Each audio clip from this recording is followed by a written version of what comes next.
Voice of America में खुशामदीद। मैं हूँ गेती आरानीस और मैं इस वक्त इस्लामाबाद में मौजूद हूँ शाहराह दस्तूर पर, जहाँ पर जो है पीडीएम का इत्तेहादी जमातें हैं उनका एक एहतजाज जारी है, धरना जारी है। और यहाँ पे आप मेरे पीछे देख सकते हैं कि कंटेनर है और ये कंटेनर जो है सुप्रीम कोर्ट के बिल्कुल सामने जो है, जो मेन गेट है, जजेस गेट, उसके सामने लगाया गया है।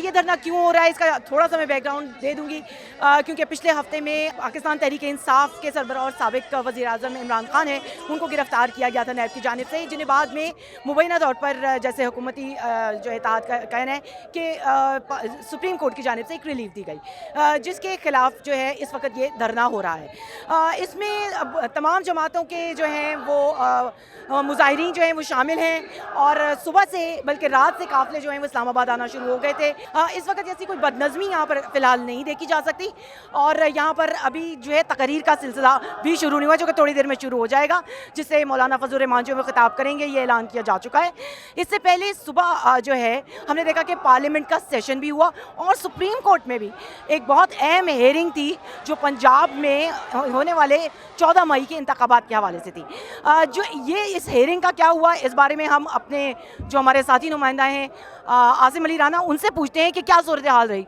आसिम, बताइएगा कि क्या सुप्रीम कोर्ट में भी इस वक्त सुबह में बहुत हलचल थी, पार्लियामेंट का भी इजलास हो रहा था और यहाँ पे धरना भी होना था, तो क्या बताइए थोड़ा हमें। जी बिल्कुल गेती, आज सुप्रीम कोर्ट ऑफ पाकिस्तान में इलेक्शन कमीशन ऑफ पाकिस्तान की तरफ से 14 मई के इलेक्शन के हवाले से जो नजरसानी की दरख्वास्त थी, आज उसको सुना गया। खासा इंपॉर्टेंट था और ये तवक्को की जा रही थी कि शायद इसमें हुकूमत की तरफ से जो दरख्वास्त दी जाएगी, लेकिन हुकूमत की तरफ से अब तक कोई दरख्वास्त नहीं आई। नजरसानी की दरख्वास्त है इलेक्शन कमीशन ऑफ पाकिस्तान की। अदालत ने अभी तक कॉन्टेम्प्ट की जो प्रोसीडिंग जो है वो उसका स्टार्ट नहीं किया, सिर्फ इलेक्शन कमीशन की रिव्यू पिटीशन को आज सुना है और उसमें उन्होंने नोटिस जारी कर दिए हैं पंजाब, खैबर पख्तूनख्वा हुकूमतों को, उसके साथ साथ वफाक को और तमाम जो फ्रीकैन हैं उनको नोटिस जारी कर दिए। पाकिस्तान तहरीक इंसाफ के जो अली जफ़र थे, आज उन्होंने इस हवाले से कहा कि आइन का जो है वो कत्ल हो चुका है, क्योंकि गुज़श्ता रोज़ 14 मई थी और 14 मई को पंजाब में इंतखाबात होने थे, लेकिन इंतखाबात का इनेकाद नहीं हुआ, लिहाजा आइन का कत्ल हो चुका है। इस पर चीफ जस्टिस उमर बंदियाल ने इस वाले से उन्होंने कहा कि हमने तमाम सूरत हाल को देखना है कि बाहर जो सूरत हाल है उसमें आइन के ऊपर अमल दरामद कौन करवाएगा। तो ये वहाँ पर सारे रिमार्क्स हुए और उसके बाद इस केस को जो है वो एक हफ्ते के लिए जो है मुलतवी कर दिया गया। अब 23 मई को इसके हवाले से दोबारा समाअत होगी। अच्छा, इस हवाले से हमने जो सुबह में सुना ये कि कंटेम्प्ट की जो है वो तो कोई प्रोसीडिंग नहीं हुई,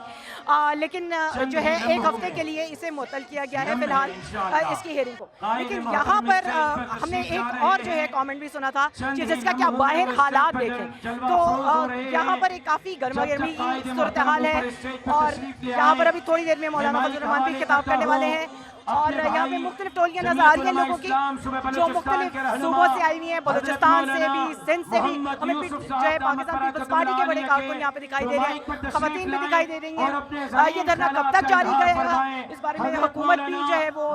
वसूल से कुछ नहीं कह सकी, लेकिन इस बारे में अपडेट्स हम आपको देते रहेंगे। आप हमें फॉलो कर सकते हैं इस खबर की अपडेट्स के लिए हमारे फेसबुक पे।